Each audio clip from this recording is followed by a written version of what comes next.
हर जोर जुल्म के टक्कर में संघर्ष हमारा नारा है। समून बिहार के लोक शिक्षाओं के समक्ष आज मैं जो बिहार सरकार ने जो नियमावली बनाया था उसको मैं पेश करने जा रहा हूं कि आखिर ये जो नियमावली है वो टोटली जो है अभी जिस समय नियमावली बनाए गए थे वो और अभी जो स्थिति है टोटल कहीं ना कहीं दोनों में कॉन्ट्रडिक्शन है। चूँकि सरकार ने जो नियमावली बनाया था और कोर्ट में जो सरकार जवाब देती है दोनों में बहुत फ़र्क है। मैं चाहता हूं इसको बारी बारी से आपके सामने प्रस्तुत करूं। देखिए, बिहार पंचायत प्रारंभिक शिक्षक नियोजन एवं सेवा शर्त नियमावली 2006 जो बनाया गया था वो किस प्रकार से था कि इसमें जो अधिसूचना संख्या 1056 दिनांक 3/7/2009 द्वारा यथा संशोधित बिहार सरकार मानव संसाधन विकास विभाग अधिसूचना संख्या जो इसमें था 974 पटना दिनांक 1/7/2006 भारत के संविधान की धारा 243(6) 11वीं अनुसूची मत संख्या 17 तथा बिहार पंचायत राज्य अधिनियम 2006 के अनुच्छेद 47 एवं 48 पठित अनुच्छेद 146 के अधीन प्रदत्त शक्तियों का प्रयोग करते हुए राज्य सरकार राज्य के ग्रामीण क्षेत्र के प्रारंभिक विद्यालयों में शिक्षकों के नियोजन हेतु निम्नलिखित नियमावली बनाती है। यानी कि भारत के संविधान की धारा आर्टिकल 243(6) के तहत संविधान ने राज्य सरकार को पावर दिया है कि वो पंचायत को पंचायती राज को अधिकार दे।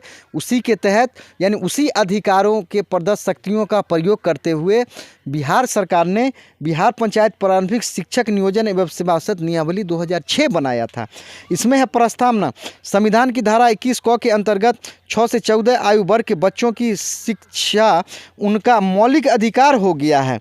इसके लिए राज्य के प्रारंभिक शिक्षा व्यवस्था में व्यापक प्रसार एवं सुधार के कार्यक्रमों को अपनाया जाना आवश्यक हो गया है। हजारों नए प्रारंभिक विद्यालयों के खोलने तथा बड़ी संख्या में शिक्षकों के नियोजन की आवश्यकता है। साथ ही 73वें एवं 74वें संविधान संशोधन के आलोक में प्रारंभिक शिक्षा में पंचायती राज संस्थाओं की भूमिका को महत्वपूर्ण मानते हुए प्रारंभिक शिक्षा के दायित्वों के निर्वहन का भार भी इन संस्थाओं को सौंपना आवश्यक हो गया। अतः इस उद्देश्य की पूर्ति के लिए विशेष योजना के अधीन प्रारंभिक विद्यालयों में शिक्षक पद पर नियोजन हेतु यह नियमावली बनाई जा रही है।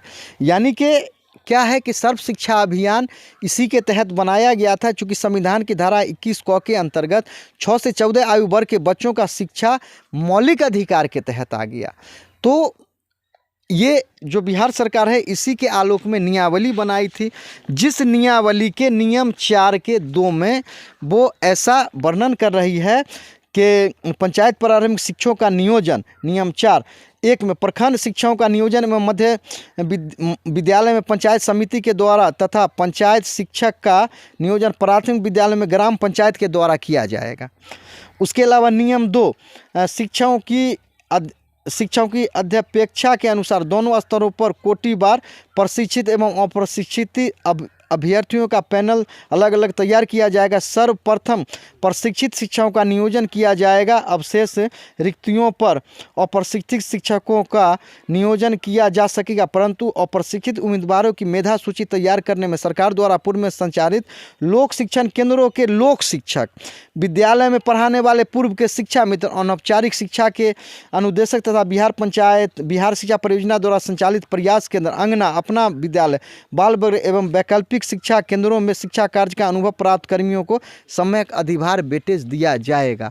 इसमें समझने की बात यह है, फिर से मैं आपको बता दूं कि इसमें लिखा हुआ है कि अप्रशिक्षित है ना उम्मीदवारों की मेधा सूची तैयार करने में सरकार द्वारा पूर्व में संचालित लोक शिक्षण केंद्रों के लोक शिक्षण, विद्यालय में पढ़ाने वाले पूर्व के शिक्षा मित्र, अनौपचारिक अनुदेशक, यानी सबों के लिए क्या था कि व्यवस्था था। और इसी के नियम 20 में जो लिखती है वो इस प्रकार है, निरसन एवं वृत्ति इस नियमावली के प्रभावी होने की तिथि से ग्रामीण क्षेत्र में प्रारंभिक शिक्षकों, शारीरिक शिक्षकों, पंचायत शिक्षा मित्र के नियोजन से संबंधित पूर्व की सभी नियमावली, संकल्प, आदेश, अनुदेश आदि निरस्त माने जाएंगे। इसका दूसरा, किंतु इस निरसन के होते हुए पूर्व के नियमावली, संकल्प, आदेश, अनुदेश आदि के तहत नियुक्त शिक्षकों के वेतनादि एवं सेवा शर्तों पर इसका प्रभाव नहीं पड़ेगा। 20 का 3 किंतु पूर्व के परिपत्र आदेश अनुदेश के आलोक में नियोजित एवं कार्यरत पंचायत शिक्षा मित्र इस नियमावली के तहत पंचायत शिक्षक के रूप में नियोजित माने जाएंगे। यानी कि इसी नियमावली में ऐसा व्यवस्था किया गया, एक जगह लिखा हुआ है कि बेटे शिक्षा मित्र को भी दिया जाएगा, लोक शिक्षकों को भी दिया जाएगा, और उसी के आगे ऐसा है कि इस नियमावली के तहत जो पंचायत जो शिक्षा मित्र है पंचायत शिक्षक समझे जाएंगे। और इस प्रकार से इस नियमावली को क्या था कि इस नियमावली के तहत जो कार्य है उस कार्य में कहीं ना कहीं ऐसा कहें कि सौतेला व्यवहार किया गया। और इसी के नियम में एक जगह लिखा हुआ है कि जो वैध रूप से नियुक्त है, नियोजित हैं पंचायत शिक्षा मित्र, लोक शिक्षक और अनौपचारिक शिक्षा के अनुदेशक, उनको वेटेज दिया जाएगा। और इसी में ये लिखा हुआ है। तो समझने की बात ये है कि ये जो बुक है, मैं आपसे कहता हूं कि इस नियम पर आज तक चैलेंज नहीं किया गया, यानी लोक शिक्षकों द्वारा इस नियमावली को प्रकाश में लाया ही नहीं गया। पहली बात ये, अगर लाया भी गया तो इसको क्या है कि कभी इशू बनाया ही नहीं गया। और ऐसा है कि बिहार सरकार ने अभी तक जितने भी कोर्ट में जो जवाब फाइल किया है, इससे यानी कि इस नियमावली से कहीं भी उसका मिलता जुलता नहीं है। कोर्ट में बिहार सरकार ने आज तक ये नहीं लिखा कि जो ज़मीन रजिस्ट्री किया गया था वो पेपर सही है या गलत है। उसने जो प्रधानमंत्री ऑफिस जो रिपोर्ट किया है उस पर आज तक चर्चा नहीं किया गया।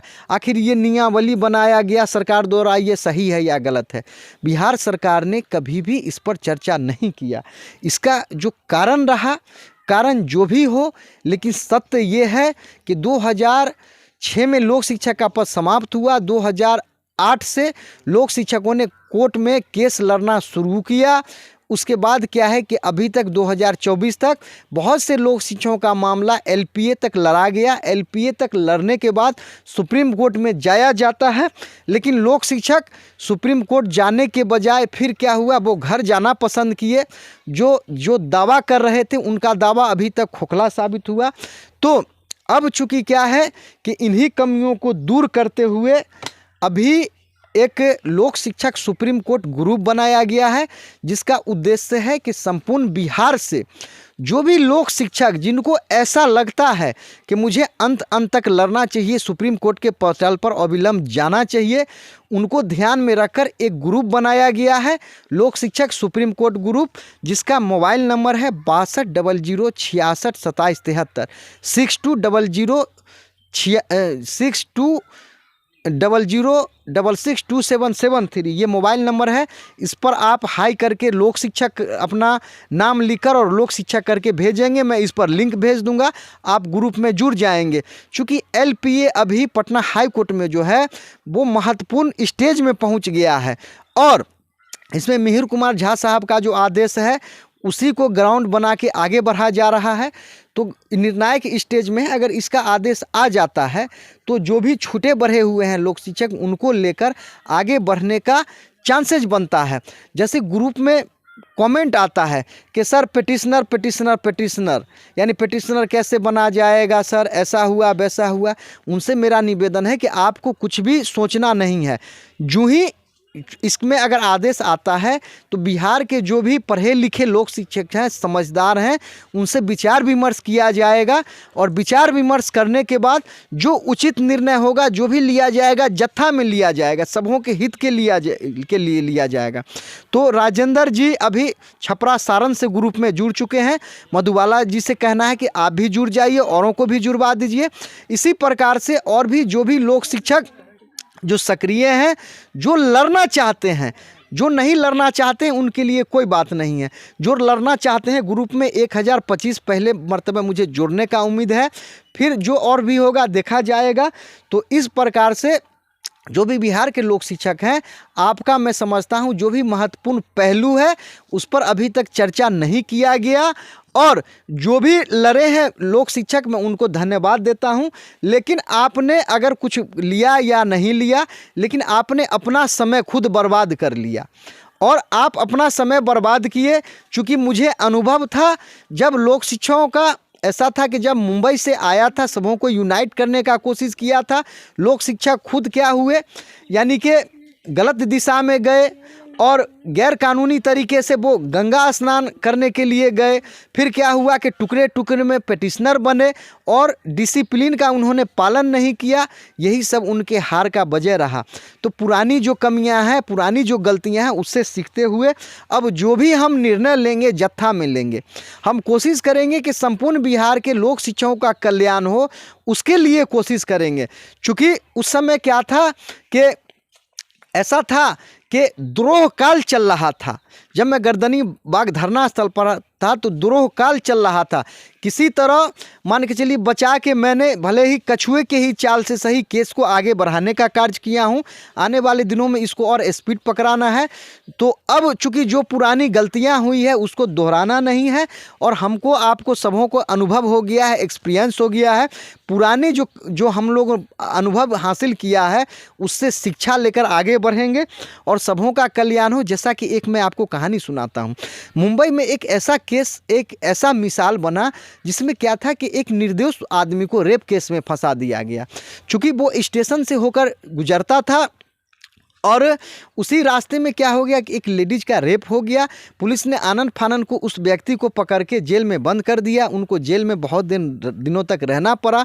लेकिन क्या हुआ कि वो अथॉरिटी से बोले, पुलिस से बोले, सरकारी वकील से बोले कि मैं जिस दिन गुजर रहा था उस दिन का आप सीसीटीवी कैमरा दिखाइए। क्योंकि उस दिन वो गुजरा ही नहीं था, उस दिन छुट्टी का दिन था। तो फिर क्या हुआ कि जब इस पर जांच हुआ तो वो निर्दोष पाया गया। तो उसने फिर जाके हाई कोर्ट में पिटीशन फाइल किया कि देखिए मुझे झूठा फंसा दिया गया, मुझे बीवी छोड़ के चली गई, बच्चे भी उसके साथ चले गए, मेरे माता पिता का एक्सपायर देहांत हो गया, अब मैं जाऊं तो कहाँ जाऊं, मेरा जीवन बर्बाद हो गया। तब कोर्ट को मजबूर होना पड़ा और उसने आदेश दिया कि इसको क्षतिपूर्ति दिया जाए। तो बिहार के लोक शिक्षकों, अगर आप सही तरीके से लड़ते हैं तो कोर्ट जो होता है सर्वे सर्वा होता है। कोर्ट को इतना पावर होता है कि वो चाहेंगे तो प्रधानमंत्री को कुर्सी से उतार सकते हैं। आप इंदिरा गांधी के आप केस में आप देखे होंगे, आप पता कर लीजिए। बहुत से ऐसे राज्य हैं कि वो मुख्यमंत्रियों को भी उतार सकती है वहाँ से, गद्दी से, पोस्ट से, उनके पद से। तो ऐसा है, कोर्ट सर्वे सर्वा होता है। अभी तक आपको जो कोर्ट में जिस बात पर लड़ना चाहिए था, मुझे ऐसा लड़ना है कि उसको अच्छे तरीक़ा से और भी लड़ने का आवश्यकता है। और अगर मान के चलिए अभी राज्य सरकार जवाब नहीं दे रही है, कोई बात नहीं है, ये सुप्रीम कोर्ट में कहाँ जाएगी। वहाँ तो उसको यस नो करना है कि लोक शिक्षकों या जो ज़मीन रजिस्ट्री का पेपर है गलत है या सही है, जवाब दीजिए। लोक शिक्षकों के लिए जो प्रधानमंत्री का ऑफिस से जो जारी हुआ था वो सही है या गलत है। आपने कुछ लोक शिक्षा को समायोजन कर लिया, कितने को कर लिया, शेष बच गए, जवाब दीजिए। उसके अलावा आपने शिक्षा मित्र के लिए यहाँ वेटेज का प्रावधान किया था, फिर आप एक जगह आप लिख रहे हैं कि ये पंचायत शिक्षक माने जाएंगे, ये इसका उसको जवाब देना होगा। तो कहीं ना कहीं कहा जाता है कि दुखिया को कुछ नहीं करिए, दुखिया देगा रोज, और दुखिया के जो मुखिया सुनिए जड़ से दी है दो। मुझे आशा उम्मीद है कि इस बार लोक शिक्षा ग्रुप में जुड़े। इस बार पिटिशनर बनाने के लिए प्रयास नहीं किया जा रहा है। अगर ऐसा है कि एक केस भी लोक शिक्षक जीत जाता है तो ये सब पर लागू हो गया। ये सरकार से कहा जाएगा जो अब इस सब पर लागू करिए, पूरे बिहार के लोक शिक्षकों पर लागू करिए, सबको समायोजन करिए। तो कहीं ना कहीं देखिए मेरा जो स्टैंड है अभी भी बरकरार है। आप एक केस को निकालने में सहयोग करिए। अगर एक केस सही से निकल जाता है तो समझिए आपका भी कल्याण हो गया, सबका कल्याण हो जाएगा। इससे पहले क्या था कि जो ट्रेन टीचर थे वो कुछ लड़े और सब पर लागू हो गया। तो कहीं ना कहीं एक के हित से सबका हित जुड़ा हुआ है। आपके दिमाग में ऐसा कहें कि डाल दिया गया पिटिशनर बनो, पिटिशनर बनो, इस बात को आप दिमाग से निकालिए। चूँकि क्या है कि अब समय नहीं है। आप अपने नादानी के वजह से, आप अपने नासमझी के वजह से आपने अपना समय खोया। इसके लिए कोई दूसरा जिम्मेवार नहीं है। कमेंट आता है अभी तक ऐसा नहीं वैसा नहीं हुआ, आप क्या कर रहे थे? आप भी तो माई के लाल हैं, आपको भी माता पिता जन्म दिया है, आप भी अच्छे गोत्र से हैं। तो दोष देना आसान होता है, करना बड़ी कठिन होता है। तो सारी कमियों को भविष्य के यानी कि आने वाले दिनों में जो भी हमने कमियां किया है उससे सीखते हुए वर्तमान को ठीक करते हुए भविष्य के लिए प्रयास किया जाए। तो अभी मेरा यही सपना है कि पूरे संपूर्ण बिहार के लोक शिक्षाओं के लिए, सबके लिए अच्छा किया जाए। बशर्ते क्या है कि आप अपना विचार अभी अपने पास रखिए, जरूरी पड़ेगा आपके विचार को टोकरी में लिया जाएगा। अभी तो कम से कम ग्रुप में जुड़िए, जो अच्छा होगा आपके लिए किया जाएगा। ये चैनल आपको देखने के लिए धन्यवाद।